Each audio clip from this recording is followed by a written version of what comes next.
Η αγορά ενός αυτοκινήτου που πρόκειται να εξαφανιστεί είναι σαν να προσπαθείς να κάνεις φίλους σε μια κηδεία. Η ατμόσφαιρα είναι τεταμένη και ο πολιτής θα φύγει πριν προλάβεις να πεις εγγύηση. Στο 2026, οι μάρκες καταργούν μοντέλα θόρυβα, ενώ οι αντιπροσωπείες προσπαθούν να ξεφορτωθούν το πλεονάζον απόθεμα. Σήμερα αποκαλύπτουμε τα 12 οχήματα που είναι καταδικασμένα σε θάνατο.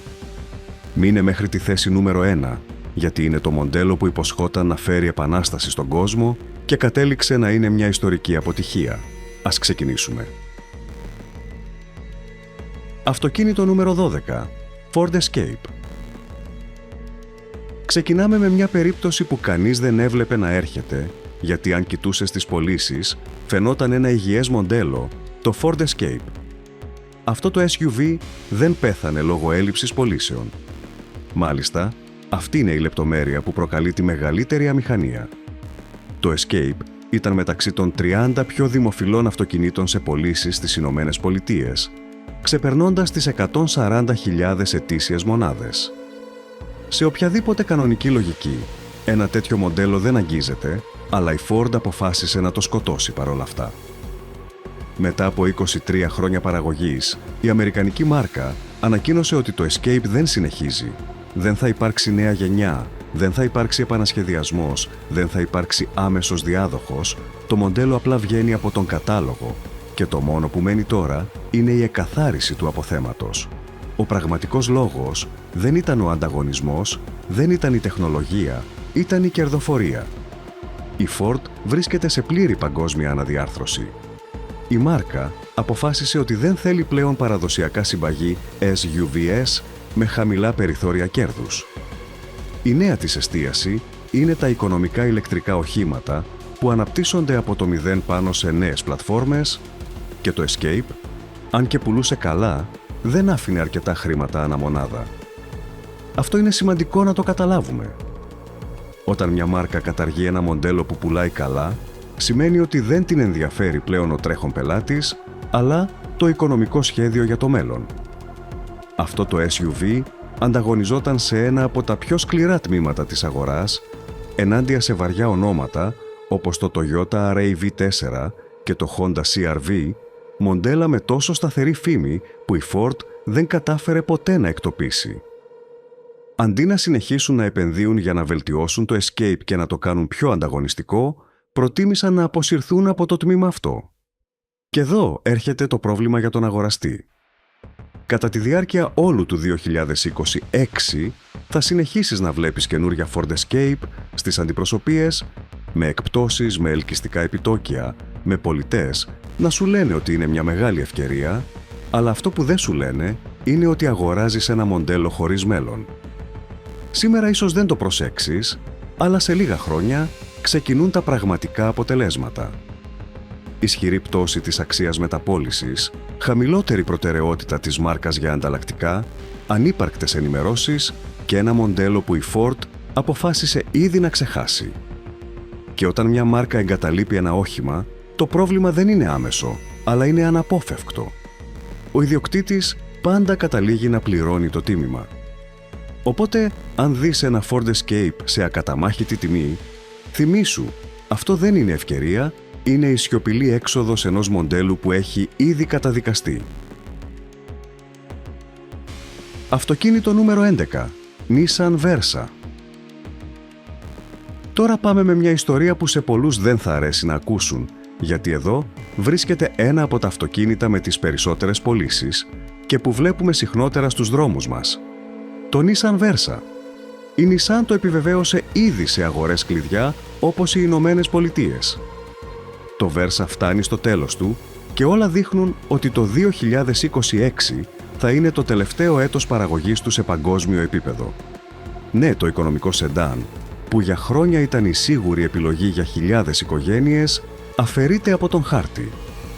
Ο λόγος δεν είναι ένας, είναι αρκετοί και κανένας δεν είναι καλός για τον αγοραστή. Η Nissan συνεχίζει να αναδιατάσσει τα κομμάτια για να μην βουλιάξει, αλλάζοντας στρατηγικές ξανά και ξανά, και σε αυτή τη διαδικασία αποφάσισε να θυσιάσει ένα από τα πιο δημοφιλή μοντέλα της στη Λατινική Αμερική. Η παγκόσμια αγορά αφήνει στην άκρη τα οικονομικά σεντάν Και οι μάρκες δεν θέλουν πλέον να πουλούν αυτοκίνητα με χαμηλά περιθώρια κέρδους.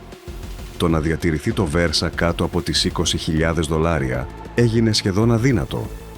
Νέοι κανόνες ασφαλείας, περισσότερη υποχρεωτική τεχνολογία, υψηλότερο κόστος παραγωγής και δασμοί εισαγωγής έκαναν την επιχείρηση να πάψει να είναι κερδοφόρα για την Nissan. Γι' αυτό η μάρκα αποφάσισε να επικεντρωθεί σε μοντέλα με καλύτερη οικονομική απόδοση όπως το Nissan Sentra και το Nissan Kicks, που αφήνουν περισσότερα χρήματα αναπολυθήσα μονάδα και ταιριάζουν καλύτερα στην τρέχουσα τάση των SUVs και crossovers. Το Versa ήταν ένα από τα τελευταία πραγματικά φθηνά καινούρια σεντάν που μπορούσαν ακόμα να αγοραστούν σε πολλές χώρες και αυτό το έκανε ξεχωριστό. Αλλά στη σημερινή λογική της βιομηχανίας, το να είσαι φθηνός δεν είναι πλέον αρκετό. Όλα δείχνουν ότι θα δούμε μια τελευταία έκδοση Versa 2026, σχεδόν ως αποχαιρετισμό. Μετά από αυτό, η Nissan θα κατευθύνει τους πόρους σε ηλεκτρικά οχήματα και σε πιο κερδοφόρα μοντέλα, αφήνοντας πίσω αυτό το σεντάν που ήταν κλειδί για τη μάρκα. Η συνέπεια για τους ιδιοκτήτες, ταχύτερη υποτίμηση, μικρότερο ενδιαφέρον στην αγορά μεταχειρισμένων και με τον καιρό, μεγαλύτερη δυσκολία στην έβρεση ορισμένων ανταλλακτικών. Δεν συμβαίνει από τη μια μέρα στην άλλη, αλλά συμβαίνει και όταν συμβαίνει είναι ήδη αργά. Το Versa φεύγει σιωπηλά και αφήνει πολλούς να αναρωτιούνται αν ήταν καλή ιδέα να αγοράσουν ένα αυτοκίνητο που η ίδια η μάρκα αποφάσισε ήδη να αφήσει πίσω. Αυτοκίνητο νούμερο 10. Kia Soul. Συνεχίζουμε με έναν άλλο πρωταγωνιστή που έζησε σχεδόν 2 δεκαετίες, αλλά στον οποίο τελικά τελείωσε ο χρόνος, το Kia Soul. Αυτή είναι μια από εκείνες τις περιπτώσεις που προκαλούν έκπληξη, γιατί το Soul δεν ήταν κακό προϊόν. Είχε έναν αμφιλεγόμενο σχεδιασμό, ναι, αλλά επίσης μια βάση πιστών οπαδών. Για χρόνια ήταν διαφορετικό, πρακτικό και εύκολο να το αναγνωρίσεις. Το πρόβλημα είναι ότι η αγορά άλλαξε και εκείνο παρέμεινε το ίδιο. Το Soul έφτασε στο υψηλότερο σημείο του πριν από μερικά χρόνια, αλλά στη συνέχεια οι πωλήσεις κατέρευσαν χωρίς προειδοποίηση. Για να πάρεις μια ιδέα, στις Ηνωμένες Πολιτείες πέρυσι πούλησε μόλις το 1 τρίτο από αυτό που πουλούσε το 2017. Μια τρομερή πτώση. Πού ήταν το λάθος? Ενώ η αγορά άρχισε να απαιτεί πιο ευέλικτα SUVs, τετρακίνηση, υβριδικές επιλογές και μεγαλύτερη ικανότητα για κάθε είδους χρήση, το Soul έμεινε αγκυροβολημένο στην κίνηση στους εμπρός τροχούς και σε μια πρόταση που έπαψε να είναι ελκυστική. Η Kia το γνώριζε και γι' αυτό άρχισε να το σκοτώνει από μέσα, ενώ πρόσφερε πιο ολοκληρωμένες εναλλακτικές όπως το Kia Seltos ή το Kia Niro, μοντέλα που ενσωμάτωναν περισσότερη τεχνολογία, κυκλοφορούσαν σε υβριδικές εκδόσεις και πρόσφεραν μια πρόταση πολύ πιο ευθυγραμμισμένη με αυτό που ζητούσε το κοινό του Soul. Η συνέπεια ήταν αναπόφευκτη.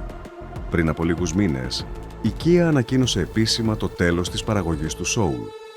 Δεν υπήρξε δράμα, ούτε μεγάλες ανακοινώσεις, απλά το απέσυραν.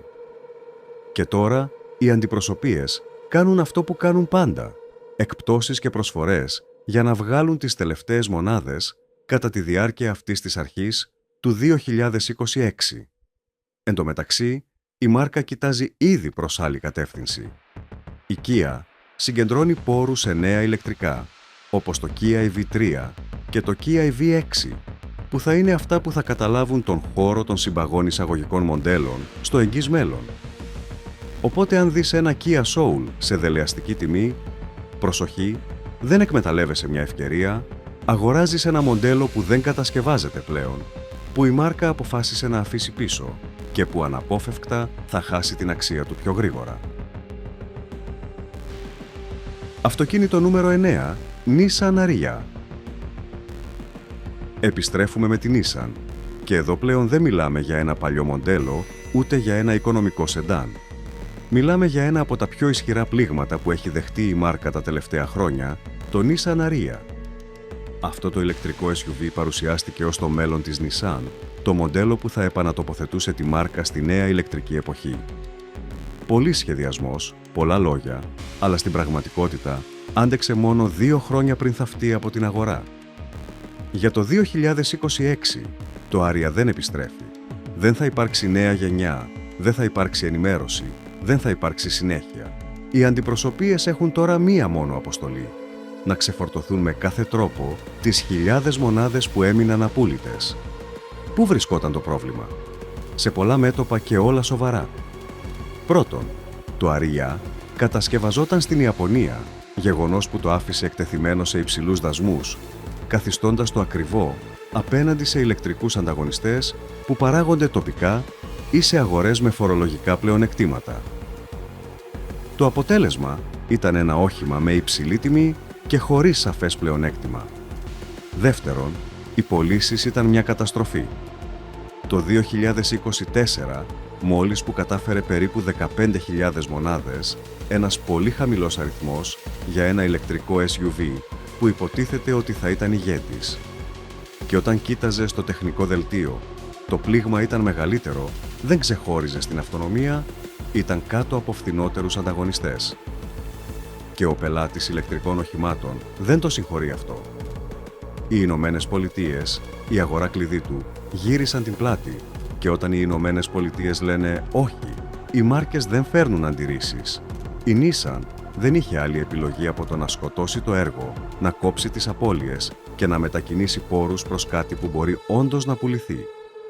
Έτσι γεννήθηκε το νέο Nissan Leaf, το οποίο τώρα θα επανασχεδιαστεί ως ένα πιο προσιτό ηλεκτρικό SUV, με καλύτερη εστίαση στην αξιοπιστία και την τιμή. Το Ariya απλώς εμπόδιζε σε αυτή τη στρατηγική. Και εδώ έρχεται το πιο επικίνδυνο για τον αγοραστή. Δεν θα υπάρξει μοντέλο 2026 του Ariya, δεν θα υπάρξει μακροπρόθεσμη υποστήριξη. Είναι ένα όχημα που γεννήθηκε και πέθανε πολύ γρήγορα. Και όταν μια μάρκα σκοτώνει ένα μοντέλο τόσο σύντομα, η αξία πέφτει κατακόρυφα χωρίς φρένο. Αυτοκίνητο νούμερο 8. Chevrolet Malibu. Το Chevrolet Malibu είναι ένα εμβληματικό μεσαίο σεντάν με ιστορία πάνω από 50 χρόνια που τελειώνει απότομα. Η General Motors ανακοίνωσε την οριστική διακοπή το 2024 και το 2026 θα είναι το έτος της συνολικής εκαθάρισης των αποθεμάτων. Ο λόγος είναι σαφής. Η αμερικανική αγορά εγκατέλειψε εντελώς τα μεσαία σεντάν. Οι αγοραστές μετανάστευσαν μαζικά σε SUVs και crossovers, αφήνοντας το Malibu να πουλάει μόλις ένα κλάσμα από αυτό που πουλούσε πριν από μια δεκαετία. Η GM αποφάσισε ότι η επένδυση στην ενημέρωση του Malibu δεν έχει οικονομικό νόημα όταν αυτοί οι πόροι μπορούν να πάνε σε ηλεκτρικά οχήματα και SUVs που ο κόσμος θέλει πραγματικά να αγοράσει. Το εργοστάσιο που παρήγαγε το Malibu μετατρέπεται για να παράγει το Bolt EV και άλλα ηλεκτρικά της μάρκας. Το εσωτερικό του Malibu είναι αξιοπρεπές, αλλά η τεχνολογία είναι ξεπερασμένη σε σύγκριση με τον σύγχρονο ανταγωνισμό. Ο τουρμποκινητήρας 4 κυλίνδρων είναι επαρκής αλλά όχι συναρπαστικός και ο ανταγωνισμός των Honda Accord και Toyota Camry ήταν πάντα ανώτερος σε αξιοπιστία και διατήρηση της αξίας. Το πρόβλημα για τους αγοραστές είναι ότι οι αντιπροσωπείες προσφέρουν τεράστιες εκπτώσεις για την εκαθάριση του αποθέματος. Φαίνεται ως ευκαιρία, αλλά είναι μια παγίδα υποτίμησης. Η αξία μεταπώλησης θα πέσει δραματικά όταν το απόθεμα εξαντληθεί και όλοι συνειδητοποιήσουν ότι δεν υπάρχει μέλλον για αυτό το μοντέλο. Τα ανταλλακτικά τελικά θα είναι πιο δύσκολο να βρεθούν, καθώς η GM μειώνει την υποστήριξη. Αν χρειάζεστε ένα μεσαίο σεντάν, είναι καλύτερο να αγοράσετε ένα μεταχειρισμένο Honda Accord ή Toyota Camry που διατηρεί την αξία του σημαντικά καλύτερα και έχει εξασφαλισμένο μέλλον. Αυτοκίνητο νούμερο 7. Dodge Charger και Challenger. Τα είδωλα του αμερικανικού muscle πεθαίνουν μαζί. Τα Dodge Charger και Challenger με τους V8 Hemi κινητήρες τους βρυχώνται για τελευταία φορά. Η Stellantis επιβεβαίωσε ότι οι τρέχουσες γενιές τελειώνουν το 2024. Κατά τη διάρκεια του 2026 θα συνεχίσουν να υπάρχουν νέες μονάδες στο απόθεμα, αλλά είναι οι τελευταίες που θα δούμε με αυτούς τους ένδοξους κινητήρες βενζίνης. Ο λόγος είναι οι κανονισμοί για τις εκπομπές και την οικονομία καυσίμου που γίνονται ολοένα και πιο αυστηροί. Οι μεγάλοι V8 κινητήρες απλώς δεν χωρούν στο ρυθμιστικό μέλλον που πλησιάζει. Η Stellantis έχει υποσχεθεί ηλεκτρικές εκδόσεις αυτών των μοντέλων, αλλά δεν θα είναι το ίδιο. Το ηλεκτρικό Charger και Challenger θα χάσουν την ψυχή που τα έκανε ξεχωριστά, αυτόν τον σπλαχνικό βρυχυθμό του V8 που κάνει το έδαφος να τρέμει. Οι θαυμαστές είναι οργισμένοι, αλλά η βιομηχανία δεν κάνει πίσω. Οι τρέχουσες εκδόσεις με V8 κινητήρες περιλαμβάνουν θηρία όπως το Hellcat, Redeye και Demon, με παράλογες υποδυνάμεις που φτάνουν μέχρι τους 800 ύπους ή περισσότερο. Η κατανάλωση καυσίμου είναι εξίσου παράλογη, μεταξύ 12 και 15 μιλίων αναγαλώνει στην πόλη. Αυτά τα θηρία απλώς δεν έχουν πλέον θέση στη σύγχρονη αγορά που εστιάζει στην αποδοτικότητα. Για τους συλλέκτες, αυτά τα αυτοκίνητα τελικά θα ανέβουν σε αξία ως κλασικά, ειδικά οι εκδόσεις υψηλής ισχύος. Αλλά για τον μέσο αγοραστή είναι μια τρομερή επένδυση. Το κόστος καυσίμων, οι ασφάλειες και η συντήρηση είναι εξαιρετικά υψηλά και η υποτίμηση είναι άμεση με την έξοδο από την αντιπροσωπεία. Αν δείτε δελεαστικές εκπτώσεις το 2026, θυμηθείτε ότι η εργοστασιακή υποστήριξη για αυτά τα μοντέλα θα τελειώσει σύντομα και θα μείνετε μόνοι με μια μηχανή διψασμένη για βενζίνη που κάθε φορά θα είναι πιο δύσκολη και ακριβή στη συντήρηση. Αυτοκίνητο νούμερο 6. Volkswagen Passat. Το Volkswagen Passat είναι ένα ευρωπαϊκό μεσαίο σεντάν με μακρά ιστορία στις Ηνωμένες Πολιτείες που φτάνει στο τέλος του. Η Volkswagen επιβεβαίωσε τη διακοπή για την αμερικανική αγορά εδώ και καιρό. Το τελευταίο έτος μοντέλου ήταν το 2022, αλλά το απόθεμα παρέμεινε σε ορισμένες αντιπροσωπείες μέχρι το 2026. Η Ευρώπη συνεχίζει να παράγει το Passat, αλλά είναι μια εντελώς διαφορετική έκδοση που δεν θα εισαχθεί στην Αμερική. Ο λόγος της απόσυρσης είναι απλός. Οι πωλήσεις κατέρευσαν και η αμερικανική αγορά απέρριψε τα σεντάν της Volkswagen. Οι αγοραστές προτιμούν το Atlas και το Tiguan έναντι του Passat. Η ποιότητα κατασκευής είναι καλή, αλλά όχι εξαιρετική, το εσωτερικό είναι ευρύχωρο, αλλά τα υλικά είναι κατώτερα από τον ιαπωνικό ανταγωνισμό. Ο τουρμποκινητήρας 4 κυλίνδρων είναι επαρκής, ο V6 διακόπηκε χρόνια πριν. Τα προβλήματα αξιοπιστίας μετά την εγγύηση αποτελούν πραγματική ανησυχία. Το ηλεκτρικό σύστημα της Volkswagen είναι γνωστό για δαπανηρές βλάβες και το κυβότιο ταχυτήτων DSG υπήρξε προβληματικό σε ορισμένα έτη. Το κόστος συντήρησης της Volkswagen είναι υψηλότερο από της Honda ή της Toyota χωρίς να προσφέρει την ίδια αξιοπιστία. Η αξία μεταπώλησης ήταν πάντα χαμηλή και τώρα θα είναι χειρότερη με την επιβεβαιωμένη διακοπή. Οι αντιπροσωπείες εκαθαρίζουν τις τελευταίες μονάδες με εκπτώσεις, αλλά είναι η κλασική παγίδα. Ελκυστική τιμή σήμερα, εφιάλτης υποτίμησης αύριο. Αν χρειάζεστε ένα γερμανικό σεντάν, είναι καλύτερο να αγοράσετε ένα καινούριο Jetta που έχει ακόμα μέλλον ή ένα πολύ μεταχειρισμένο Passat με επέκταση εγγύησης αν το θέλετε πραγματικά. Αυτοκίνητο νούμερο 5. Buick Regal. Το Buick Regal είναι ένα premium sedan που δεν βρήκε ποτέ τη θέση του στην αγορά. Η General Motors ανακοίνωσε το τέλος της παραγωγής πριν από χρόνια και το 2026 θα σηματοδοτήσει την πλήρη εξαφάνιση του εναπομείναντος αποθέματος. Το Regal ήταν η προσπάθεια της Buick να ανταγωνιστεί τα ευρωπαϊκά σεντάν, προσφέροντας εκδόσεις παραδοσιακού σεντάν και Sportback, που είναι ένα hatchback πολυτελείας. Υπήρχε ακόμη και μια έκδοση Tourex Wagon με τετρακίνηση για όσους αναζητούσαν ευελιξία. Το εσωτερικό ήταν εκλεπτισμένο με καλά υλικά και η τεχνολογία ήταν αξιοπρεπής, αλλά όχι στο επίπεδο των Γερμανών.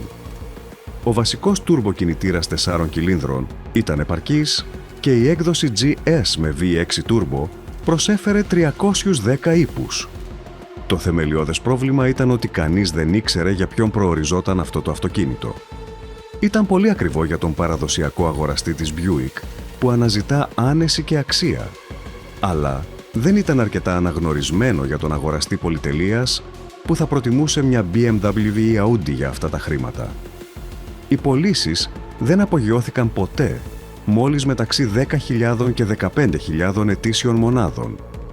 Η Buick επικεντρώνεται τώρα εξ ολοκλήρου σε SUV-S, Encore, Envision και Enclave.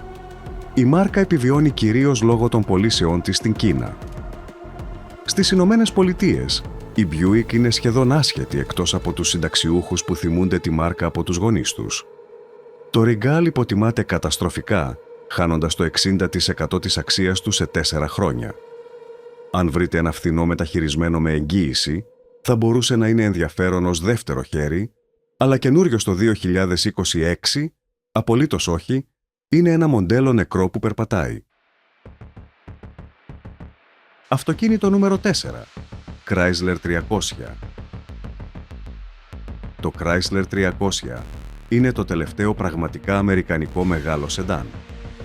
Με τη χαρακτηριστική σχεδίασή του εμπνευσμένη από την Bentley, το ευρύχωρο εσωτερικό και την επιλογή ενός κινητήρα V8 Hemi ήταν ένα είδωλο στην εποχή του. Αλλά η Stellantis επιβεβαίωσε ότι το 300 τερματίζει την παραγωγή οριστικά. Δεν θα υπάρξει αντικατάσταση, δεν θα υπάρξει διάδοχος. Η Chrysler ως μάρκα συρρυκνώνεται μόνο στο Minivan Pacifica, εγκαταλείποντας εντελώς την κατηγορία των σεντάν. Το 300 πούλησε καλά στη χρυσή εποχή του πριν από μια δεκαετία, αλλά τα τελευταία χρόνια οι πωλήσεις κατέρευσαν σε λιγότερες από 20.000 ετήσιες μονάδες. Η αγορά άλλαξε και κανείς δεν θέλει ένα μεγάλο σεντάν που καταναλώνει πολλά καύσιμα. Η έκδοση με V8 είναι απίστευτα διψασμένη, επιτυγχάνοντας μόλις 15 μίλια ανά γαλόνι στην πόλη. Η τεχνολογία είναι ξεπερασμένη με το σύστημα Uconnect προηγούμενης γενιάς. Το εσωτερικό έχει υλικά που δίνουν την αίσθηση του φθηνού σε βασικά σημεία, παρά το εντυπωσιακό μέγεθος του οχήματος. Η αξιοπιστία είναι αμφισβητήσιμη με κοινά ηλεκτρικά προβλήματα και το κυβότιο 8 ταχυτήτων υπήρξε προβληματικό σε ορισμένα έτη. Η αξία μεταπώλησης ήταν χαμηλή ακόμη και πριν από τη διακοπή. Τώρα με το επιβεβαιωμένο τέλος, η υποτίμηση θα επιταχυνθεί δραματικά. Οι αντιπροσωπείες προσφέρουν τεράστιες εκπτώσεις για την εκαθάριση του εναπομείναντος αποθέματος. Θα έπρεπε να αγοράσετε ένα μόνο αν χρειάζεστε απολύτως ένα φθηνό μεγάλο σεντάν και δεν σας ενδιαφέρει η μεταπώληση. Για την πλειονότητα των αγοραστών, είναι μια κάκιστη επένδυση στο 2026. Αυτοκίνητο νούμερο 3. Acura ELX. Το Acura ELX είναι ένα συμπαγές σεντάν πολυτελείας που δεν έπεισε ποτέ κανέναν.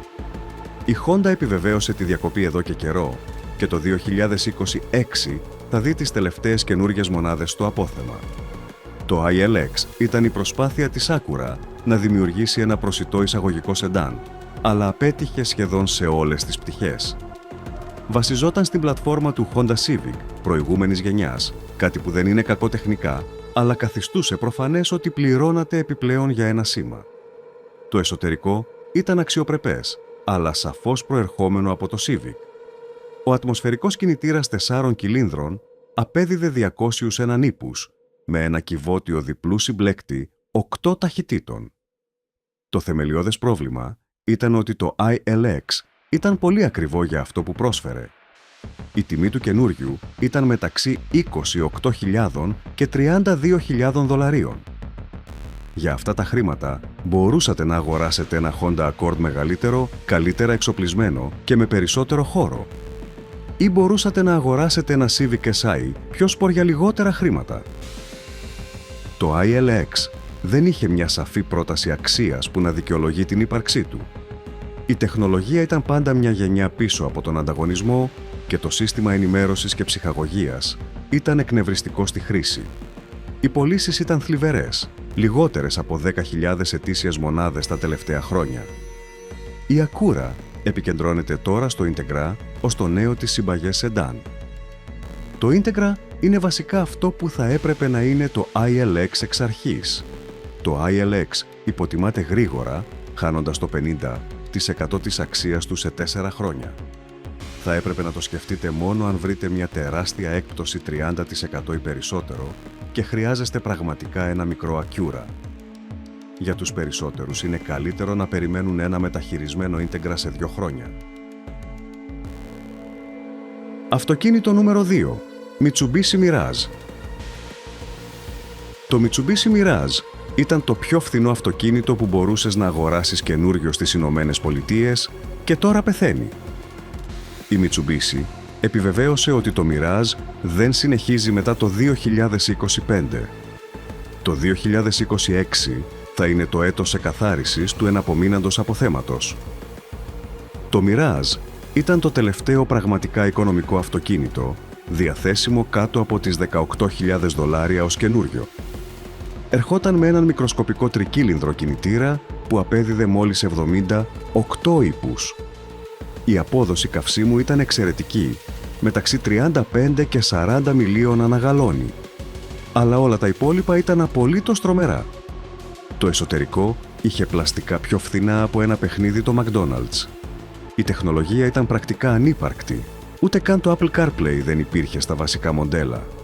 Ο χειρισμός ήταν επικίνδυνα κακός, ασταθής στον αυτοκινητόδρομο με πλευρικούς ανέμους.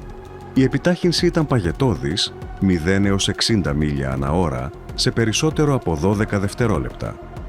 Η ποιότητα κατασκευής ήταν αμφισβητήσιμη, όλα έδιναν την αίσθηση του εύθραυστου και του φθηνού. Οι δοκιμές πρόσκρουσης ήταν μέτριες σε σύγκριση με τον σύγχρονο ανταγωνισμό. Ο λόγος που πέθανε είναι απλός. Κανείς δεν ήθελε να αγοράσει ένα τόσο κακό αυτοκίνητο, ακόμα και αν ήταν φθηνό. Οι πωλήσεις κατέρευσαν σε λιγότερες από 10.000 ετήσιες μονάδες.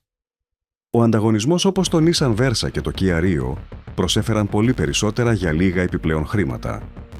Η Mitsubishi στις Ηνωμένες Πολιτείες συρρικνώνεται μόνο στο Outlander και το Eclipse Cross. Η μάρκα παλεύει για να επιβιώσει στην αμερικανική αγορά. Το Mirage υποτιμάται καταστροφικά, χάνοντας το 65% της αξίας του σε 3 χρόνια. Το μόνο έγκυρο σενάριο για να το αγοράσει κανείς είναι αν χρειάζεται μια προσωρινά φθηνή μετακίνηση μιας χρήσης. Για οποιονδήποτε άλλο σκοπό, είναι μια τρομερή επιλογή ακόμα και με έκπτωση. Αυτοκίνητο νούμερο 1. Toyota Yaris. Και φτάνουμε στην πιο λεπτή περίπτωση από όλες, το Toyota Yaris, ένα από τα πιο προσιτά και αγαπημένα μοντέλα του ιαπωνικού γίγαντα. Λίγοι το γνωρίζουν, αλλά το Yaris δεν υπάρχει πια. Στις Ηνωμένες Πολιτείες πέθανε το 2020 και στη Λατινική Αμερική η παραγωγή του σταμάτησε πριν από λίγους μόλις μήνες. Ο λόγος δεν ήταν μια μηχανική βλάβη, ούτε μια κακή φήμη, ήταν κάτι πιο απλό και πιο σκληρό. Δεν ήταν πλέον κερδοφόρο. Η Toyota κατάλαβε πριν από πολλές μάρκες ότι η αγορά άλλαξε. Ο κόσμος σταμάτησε να ψάχνει για subcompact αυτοκίνητα και άρχισε να κλείνει προς τα συμπαγή SUVs και τα ημιφορτηγά. Η διατήρηση ενός μικρού σεντάν, φθηνού και με χαμηλά περιθώρια κέρδους, έπαψε να έχει νόημα. Και εδώ έρχεται το ενδιαφέρον κομμάτι. Η Toyota δεν προσκολήθηκε στο παρελθόν, έκανε μια έξυπνη κίνηση. Πήρε το Yaris, το επανεφύρε και το μετέτρεψε σε ένα συμπαγές SUV, μοντέρνο και επιπλέον υβριδικό. Το Toyota Yaris Cross. Αυτό είναι το μοντέλο που η Toyota αποφάσισε να προωθήσει. Σήμερα ανταγωνίζεται άμεσα το Nissan Kicks και το Honda HR-V και τα πηγαίνει καλά. Είναι πιο ψηλό, πιο πρακτικό, πιο αποδοτικό και ευθυγραμμισμένο με αυτό που ζητάει η αγορά. Αλλά εδώ είναι το σημείο κλειδί που πολλοί αγνοούν. Το Yaris Sedan δεν κατασκευάζεται πια. Δεν υπάρχει νέα γενιά. Δεν υπάρχει ανανέωση. Δεν υπάρχει μέλλον. Επομένως, αν σήμερα κάποιος σου προσφέρει ένα τέτοιο Yaris σε καλή τιμή, σκέψου το 2 φορές. Δεν είναι ευκαιρία. Είναι κάποιος που προσπαθεί να βγει εγκαίρος από ένα μοντέλο που έχει ήδη μείνει πίσω. Και όταν ένα αυτοκίνητο σταματά να κατασκευάζεται, έρχεται η επιταχυνόμενη υποτίμηση, το μικρότερο ενδιαφέρον στη μεταπώληση και με τα χρόνια ανταλλακτικά λιγότερο εύκολα και πιο ακριβά. Η Toyota έχει ήδη πάρει την απόφασή της. Ο δρόμος τώρα είναι το Yaris Cross, όχι το Sedan. Οπότε αν σκέφτεσαι να αγοράσεις, μην κοιτάς προς τα πίσω. Μην αγοράζεις ένα αυτοκίνητο που δεν υπάρχει πια για τη μάρκα. Τώρα πια το ξέρεις. Αυτά είναι τα 12 μοντέλα που εξαφανίζονται, αυτά που πεθαίνουν σιωπηλά. Η αγορά του σήμερα μπορεί να μετατραπεί σε ένα πολύ ακριβό λάθος. Το κοινό πρότυπο είναι σαφές. Οι μάρκες εγκαταλείπουν τα σεντάν υπέρ των SUVs και των ηλεκτρικών οχημάτων. Η κερδοφορία αναμονάδα είναι πιο σημαντική από την πίστη του πελάτη. Όταν μια μάρκα διακόπτει ένα μοντέλο, τα αποτελέσματα δεν είναι άμεσα, αλλά είναι αναπόφευκτα. Επιταχυνόμενη υποτίμηση, μειωμένη υποστήριξη, ανταλλακτικά τελικά σπάνια. Οι δελεαστικές εκπτώσεις που θα δεις στο 2026 είναι μια παγίδα, όχι μια ευκαιρία. Αγοράζεις ένα μοντέλο χωρίς μέλλον που η μάρκα αποφάσισε ήδη να ξεχάσει. Η καλύτερη στρατηγική είναι να αποφύγεις εντελώς αυτά τα μοντέλα. Αν χρειάζεσαι οπωσδήποτε ένα, περίμενε να συμβεί η υποτίμηση και αγόρασε το πολύ μεταχειρισμένο με εγγύηση. Καλύτερες εναλλακτικές υπάρχουν πάντα. Toyota, Honda, Mazda, με τρέχοντα μοντέλα που έχουν εξασφαλισμένο μέλλον. Η τελική ερώτηση είναι: αξίζει μια έκπτωση 5.000 έως 8.000 δολαρίων αν πρόκειται να χάσεις μεταξύ 15.000 και 20.000 σε επιπλέον υποτίμηση? Η απάντηση είναι όχι για το 99% των αγοραστών. Μόνο συλλέκτες ή πολύ συγκεκριμένες περιπτώσεις θα έπρεπε να εξετάσουν αυτά τα μοντέλα. Για τον μέσο αγοραστή, το καλύτερο είναι να απομακρυνθεί και να επιλέξει ένα μοντέλο με εξασφαλισμένο μέλλον.